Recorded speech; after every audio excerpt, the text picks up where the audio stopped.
नमस्कार। इस वीडियो में हम देखेंगे आयुर्वेद के एक ऐसे सुपर फूड के बारे में जिसको सत्तू कहा जाता है। आयुर्वेद में सत्तू के बहुत ही फायदे बताए गए हैं। तो चलिए देखते हैं आयुर्वेद की दृष्टि से सत्तू के कौन से लाभ हैं। सबसे प्रथम जो सत्तू होता है वो तृप्तिदायक होता है।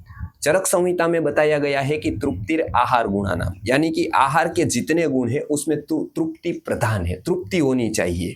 तो ये जो तृप्ति है वो सत्तू से होती है, इसके लिए वो तृप्तिदायक है, तृप्ति का एहसास कराने वाला फूड है, इसके लिए तो वो सुपर फूड है ही।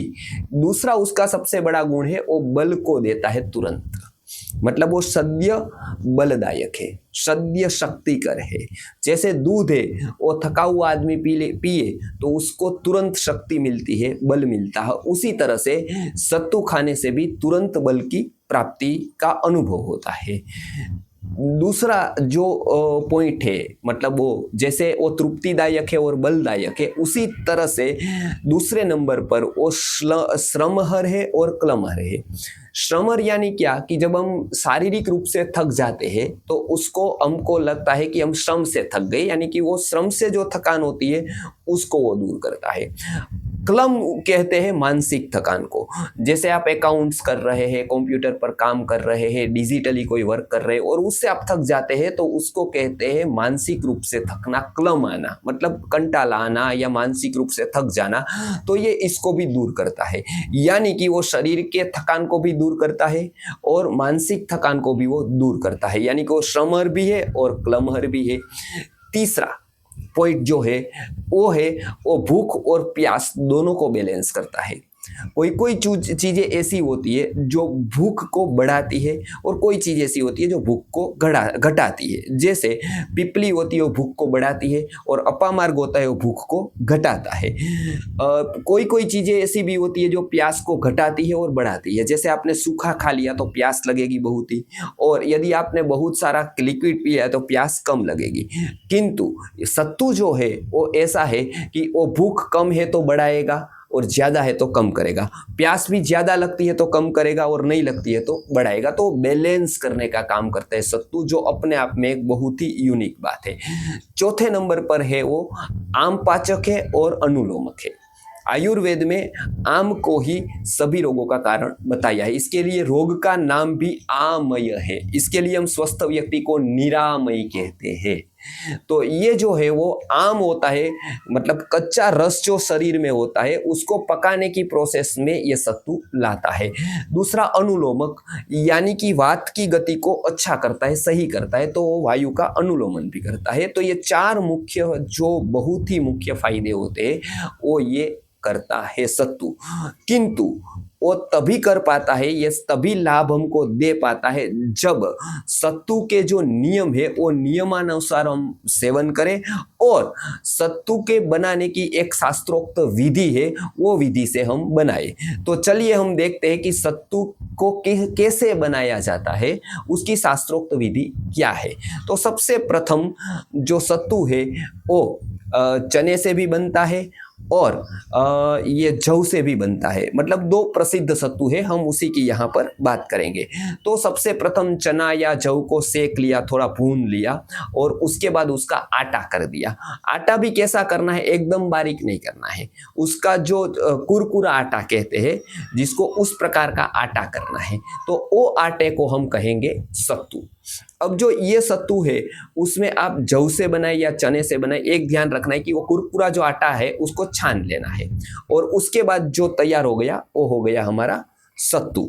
अब ये जो सत्तू है वो सभी लोगों को किस प्रकार से लेना है, यानी कि आयुर्वेद कहता है कि सबके लिए कुछ बातें कॉमन होती है और कुछ बातें विशेष होती है। तो अपनी प्रकृति के अनुसार सत्तू को कैसे लिया जाता है उसकी हम बात अभी करेंगे, यानी कि आपकी प्रकृति दोष क्या है और उसके अनुसार यदि आप सत्तू का सेवन करेंगे तो आपको सत्तू का पूरा लाभ मिलेगा। तो सर्वप्रथम हम देखते हैं कि वात वाले लोग हैं जिसमें वात की अधिकता है, यानी कि वायु के रोग है, जैसे पेन हो रहा है उसको, पतले रोग है, रुक्षता बनी रहती है, चंचलता है, ऐसे रोग जो वात प्रकृति वाले हैं या वात दोष वाले हैं, ये जो लोग सत्तू लेंगे तो उसको जव का सत्तू प्रीफर करना चाहिए। मतलब वो जव का आटा करके उसको सत्तू लेना चाहिए।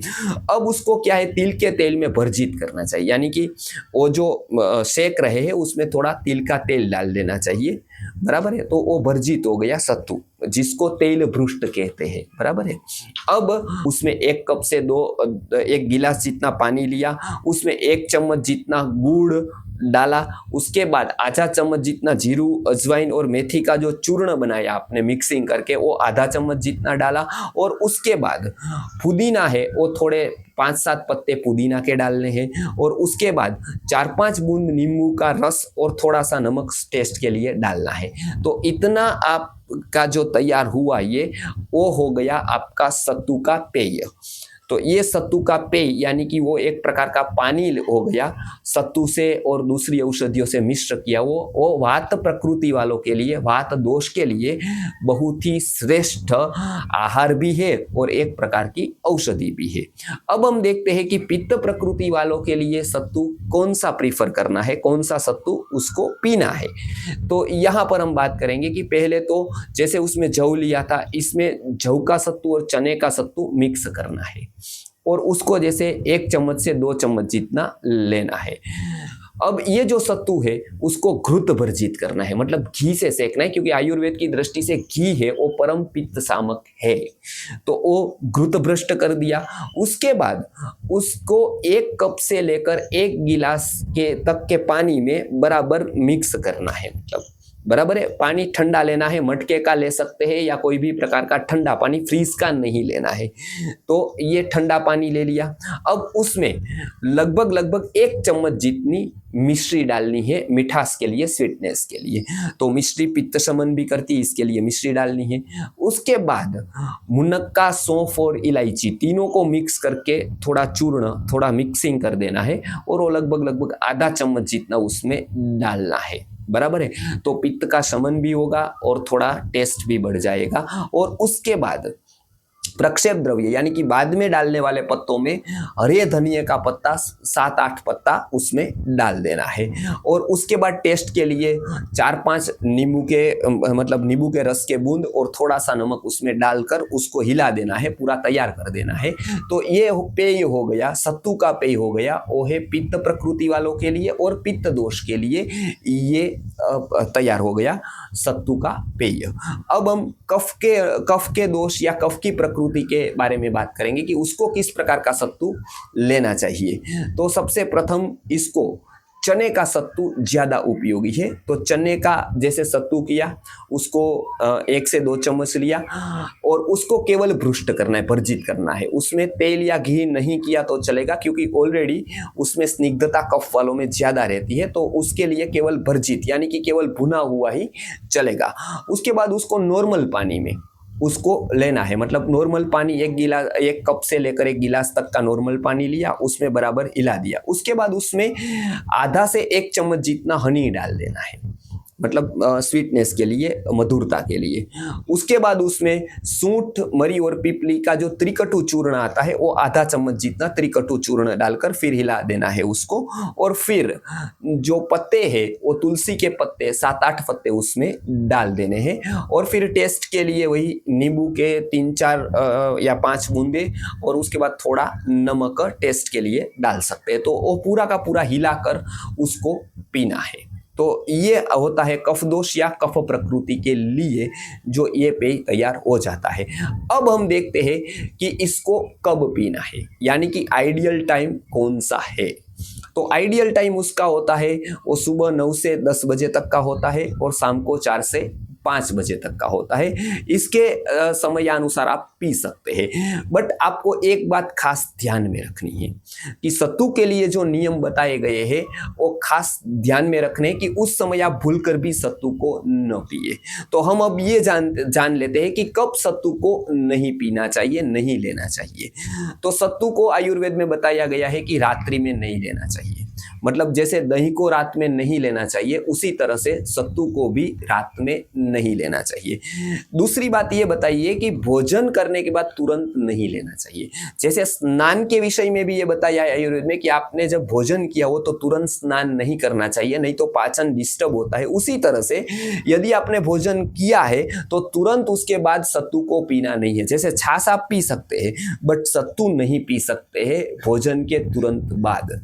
फिर तीसरी बात ये बताई है कि ज्यादा मात्रा में सत्तू नहीं पीना है। मैक्सिमम 1 ग्लास ही पी सकते हैं, बट ज्यादा मात्रा में नहीं पीना है, 1 ग्लास से ज्यादा, नहीं तो क्या होगा कि वो थोड़ा भारी हो जाएगा। मात्रा से ज्यादा लिया तो वो ज्यादा नहीं पीना है। उसके बाद ये बताया कि उसको 2 बार नहीं लेना है। तो या तो आप सुबह ले ले या तो आप दोपहर में ले, 2 समय में से कोई एक समय ले, क्योंकि उसको 2 बार लेना मना है। आयुर्वेद की बहुत सारी औषधियां ऐसी होती है जो केवल एक ही बार ली जाती है। इसमें ये सत्तू भी है कि सत्तू को भी 2 बार नहीं लेना है। और सबसे महत्वपूर्ण बात कि उसको पानी बिना नहीं लेना, मतलब अकेला नहीं लेना है, तो उसको पानी डालकर ही पीना है, उसको अकेला नहीं लेना है। तो इस प्रकार के जो नियम है वो पूरे के पूरे नियम पालन करने हैं, ताकि ये सत्तू के जो पूरे के पूरे गुण बताए हैं, लाभ बताए हैं, पूरे आपको मिल पाए और पूरे समय आप स्वस्थ रह पाए। तो कुदरत की देन से और आयुर्वेद के वरदान से हमको ये सत्तू जैसा जो सुपर फूड मिला है, जो उत्तर भारत के लोग तो आज भी उसका उपयोग कर रहे हैं, वो लोग भी जानकर उपयोग करेंगे और हम लोग भी सत्तू को पीना, सत्तू को लेना शुरू करेंगे तो बहुत ही स्वास्थ्य लाभ होगा और वात पित्त कफ से होने वाले 140 प्रकार के रोगों से हम बच जाएंगे। नमस्कार।